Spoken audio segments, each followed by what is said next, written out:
So welcome back to the walled garden. Here we are in mid-September. The weather's starting to change. We're starting to see some transition to fall in the garden. We're just coming off a very warm and hot and dry summer, so things are looking a little tattered here and there, but I'd like to take a moment and walk through the borders and look at some of the things that really exemplify the garden for the beginning of fall. So the first plant, and one that I think is really fun, is Cornus alternifolia. And this one is Argentea. I think Argentea is sort of Latin for silver. And the variegated foliage on this plant gives it sort of a silver tone once you step back and look at things. This is what some people call a nativar. So the species is native, but this is a cultivar of the plant. I'm not sure I love the word nativar, so it's a native cultivar. That's easy enough to say, isn't it? What's really interesting about this and where it gets its common name of the pagoda tree is that as opposed to most of the dogwoods you think about, the native dogwood or the Cusa dogwood, is that it has this very tiered appearance to it, and so the branches come out. I think of it as sort of a wedding cake.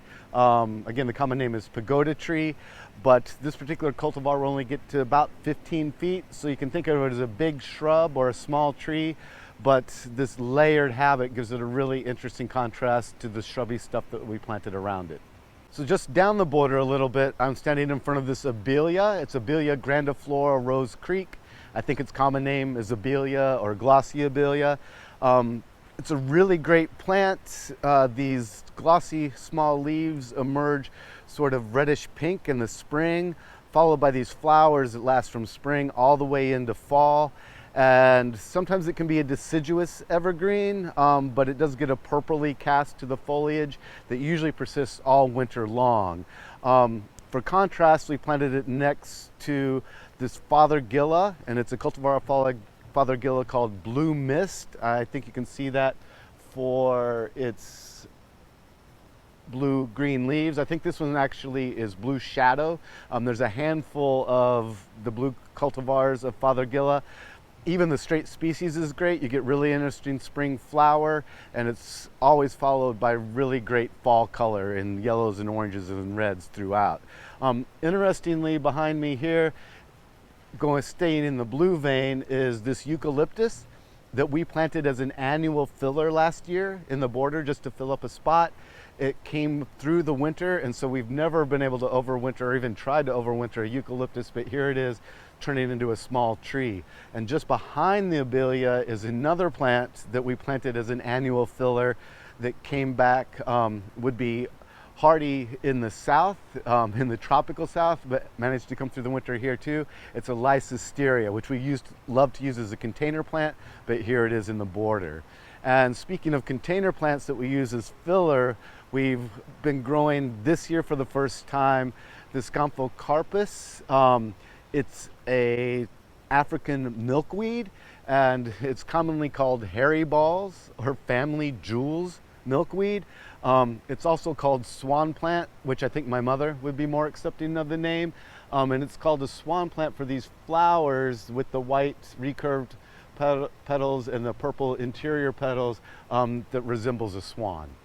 So a really fun plant that I was excited to plant when we first got started here at Untermyer is this Albizia julibrissin. This is a cultivar called Summer Chocolate for this dark foliage.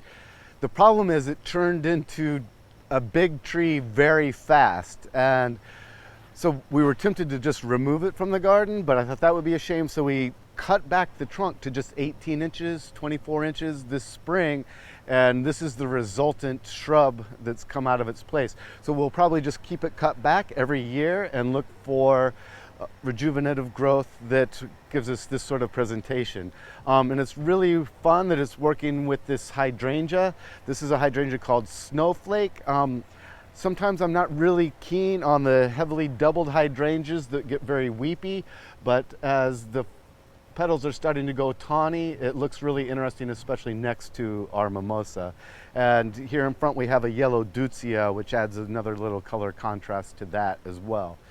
So still here in the east border, and I'm standing next to our stoa, which we talked about, this wisteria earlier in the year, but I just couldn't walk by this Brugmansia. It's a cultivar called Charles Grimaldi.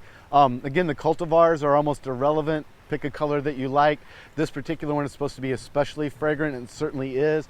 It's also known as Angel's Trumpet for obvious reasons. Maybe that makes up for the hairy balls earlier on. And underneath that, we have a plant that I've loved to grow since I started gardening, is a Cuphea. This is an ignea cultivar. There are a handful of different sizes and different leaf textures for this orange Cuphea. I also know it as cigar plant or cigar flower, and it just makes a great underplanting with this Brugmansia. And then I just happen to be standing by some really cool plants. This is a pair of aloe, just aloe vera, and intermixed with an agave. I think an Agave Americana variegata. There's several different variegated species or cultivars. Choose the one that is most interesting to you. We grew these all from houseplants that were donated by Jessica Norman, and now they've turned into staples of our container display. So I want to point out a plant that we thought we lost a few times in the garden, so I'm worried that it doesn't really love our winters here in the Northeast, but it's a plant I'm very happy that re-emerged this spring.